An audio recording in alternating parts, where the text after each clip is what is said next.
அஸ்ஸலாமு அலைக்கும் வரஹ்மத்துல்லாஹி வபரகாத்துஹு. இன்ஷா அல்லாஹ் முடிச்சு கொள்றதுக்கு முன்னாடி ஒரு விஷயம் தெளிவுபடுத்த சொன்னாங்க. இன்னைக்கு நம்ம கேள்வி பதில் நிகழ்ச்சியில பெண்கள் அணியிற நகை அதுக்கு ஜகாத் இருக்குதா இல்லையாங்கிற விஷயத்துல பெண்களுடைய தங்க நகைக்கு ஜகாத் இருக்குதுன்னு பெண்கள் அணியக்கூடிய நகை ஆபரணங்களை தானே மாலை அவங்க அணியக்கூடிய ஆபரணங்களுக்கு ஜகாத் அவங்க அதாவது கணவன் மனைவியில் எடுத்து கொடுக்கறல அவங்க ஜகாத் கொடுக்கணுமாங்கிற ஒரு கேள்வி வந்தது.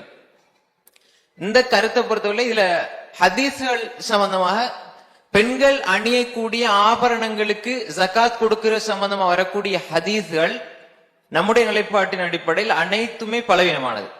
பெண்கள் அவர்களுடைய அணிகின்ற அந்த தங்க நகைக்கு ஜகாத் கொடுக்கிறது சம்பந்தமாக அது கொடுக்காட்டி வர எச்சரிக்கை சம்பந்தம் வரக்கூடிய அனைத்து ஹதீஸ்களுமே பலவீனமானது என்பது நம்முடைய நிலைப்பாட்டு.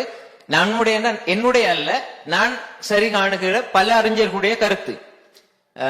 இப்ப பெண்கள் அணிகிற தங்க நகைகளுக்கு ஜகாத் இருக்குது இல்லையாங்கிறதுல ஹதீஸ்ல வச்சு சஹாபாக்களுக்கு மத்தியில ரெண்டு வகையான கருத்து இருக்குது.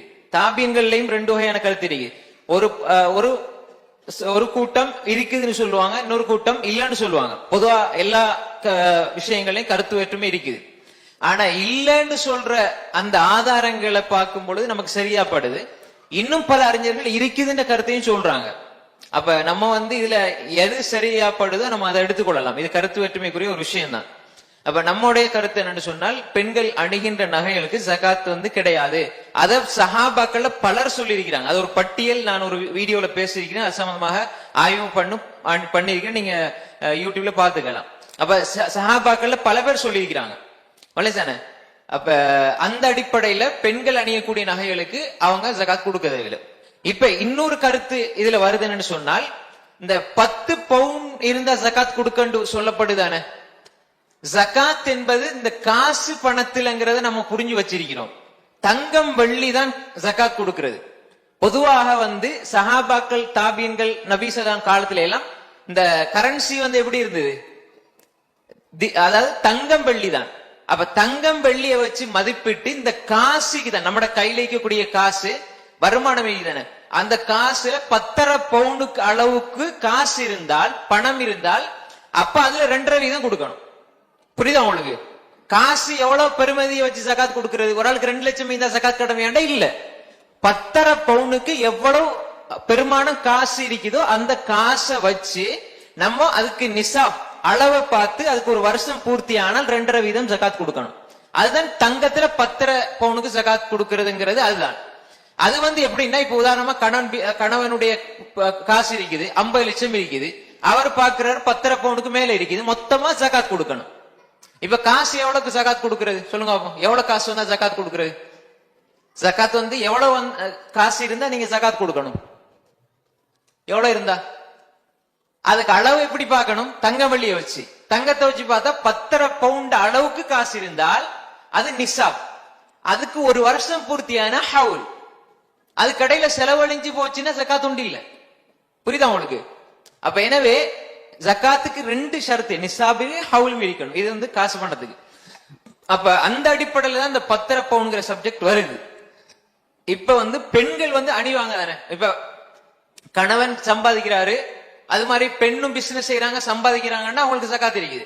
இப்ப பெண் அணியக்கூடிய நகைகளை பொறுத்தவரையில அவங்களுக்கு வாப்பா கொடுத்திருப்பாங்க, கல்யாணம் முடிச்சு போகும்போது வாப்பா கொடுத்திருப்பாங்க 40 பவுன் 30 பவுன் 50 பவுன் கொடுத்திருப்பாங்க, அண்ணன்மார் கொடுத்திருப்பாங்க, தம்பி கொடுத்திருப்பாங்க, கணவன் கூட வாங்கி கொடுத்திருப்பாரு. இது அவங்களோட ட்ரெஸ் ஆடை மாதிரி தான், அவங்க அணிகலன்.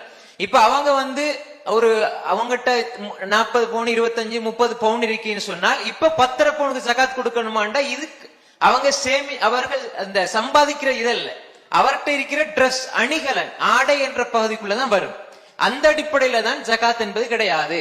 அப்ப இன்னொரு விஷயம் என்னன்னு சொன்னால் இப்ப அந்த பெண் அவங்க எத்தனை பவுன் வச்சிருந்தாலும் அதுக்கு அவங்களுக்கு ஜகாத் கொடுக்க தேவையில்லை என்பது என்னுடைய கருத்து அல்ல. ஒரு பெரும் சஹாபாக்கள் தாபியங்கள் தமிழ் ஹதீஸ வச்சுதான் சொல்லியிருக்கிறாங்க. ஆதாரத்தின் அடிப்படையில பார்க்கும் பொழுது நமக்கு அதுதான் சரியா படுது. அந்த அடிப்படையில் நம்முடைய நிலைப்பாட சொன்னோம். ஆனால் அதுக்கு மாற்றமான கருத்தும் இருக்குது. அப்ப அந்த கருத்தின் அடிப்படையில் ஒருவர் செயல்பட்டால் அது அவங்களோட விருப்பம். இப்ப இந்த கருத்து தான் எடுக்கணும்னு நான் சொல்ல வரையில, இப்படி ஒரு கருத்து இருக்குது. என்னுடைய நிலைப்பாடு நான் பார்த்துட்டேன், இந்த ஹதீஸ் லைஃபா இருக்குது, சஹாபாக்கள் இப்படி ஒரு பெரிய கூட்டம் சொல்லுது, எனக்கு இது சரியா படுது, ஆனாலும் இத தப்பா புரிஞ்சுக்குவாங்கன்னு சொல்லி நான் பிள்ளையா சொன்னா அல்ல இடத்துல நான் மாட்டிக்குவேன். ஆனா நீங்க 2 பேர் சொல்றோம், அப்ப 2 பேர் சொல்லும் பொழுது இதான் எனக்கு சரியா படுது நீங்க எடுத்தா நீங்க தப்பிடுவீங்க. ஆனா நான் பிள்ளைன்னு தெரிஞ்சும் நான் பிள்ளைய சரியா சொன்னா அது நான் நல்ல இடத்துல மாட்டிக்குவேன். அந்த அடிப்படையில தான் ஹதீஸில் வரக்கூடிய செய்திகள் எல்லாம் அதுல பலவீனமா இருக்கு. எந்த ஒரு இபாதத்தா இருந்தாலும் அதுக்கு ஆதாரம் தேவை. இப்ப தங்கம் வெள்ளி என்று சொன்னால் அது வேற. தங்கம் வெள்ளி என்பது இந்த காசை அளந்து பார்க்கறதுக்குரிய அளவீடை தவிர ஆபரணம் நகை என்பது அவங்களோட சம்பந்தப்பட்டது. இப்ப அவங்க வருஷம் அப்படியே ஜகாத் கொடுத்து வந்தா கடைசியில என்ன செய்யும், 9 பவுன் 10 பவுன் குறைய வரும்பொழுது ஜகாத் நிற்கும். அதுல ஒரு வளர்ச்சி இல்லை, விளங்க சொல்றது. அப்ப எனவே இப்ப என்ன செய்வாரு, மாப்பிள்ளை பாப்பாரு, பார்த்துட்டு அவருடைய காசு பொண்டாட்டி நகையெல்லாம் சேர்த்து ஜகாத் கொடுக்க ஆரம்பிச்சிருவாரு. அது அவருடைய பொருளாதாரத்தை எடுக்கிறதுக்கு என்ன ரைட்ஸ் இருக்கு? அப்ப அவங்க விரும்பி கொடுக்கறாங்க, சேர்ந்து அவங்க சம்பாதிக்கிறாங்கன்னா வேற விஷயம். அப்ப எனவே அது அப்படித்தான் நம்ம என்ன செய்யணும், பார்த்து கொள்ள வேண்டும். இன்னும் சில அறிஞர் சொல்லுவாங்க, ஒரு பேணுதல் அடிப்படையில சரி ஒரு முறை ஜகாத்தை கொடுத்துருங்க, அதுக்கப்புறம் கொடுக்க தேவைன்னு சொல்லுவாங்க. இன்னும் சில அறிஞர் சொல்லுவாங்க, நீங்க வருஷம் ஜகாத் கொடுக்குற மாதிரி அதுக்கும் கொடுங்கன்னு சொல்லுவாங்க. தங்கம் வெள்ளிட அந்த எல்லைக்குள்ள கொண்டு சொல்லுவாங்க. அப்ப இப்படி 3 வகையான கருத்துக்களும் இருக்குது. நம்முடைய கருத்து இதுதான்.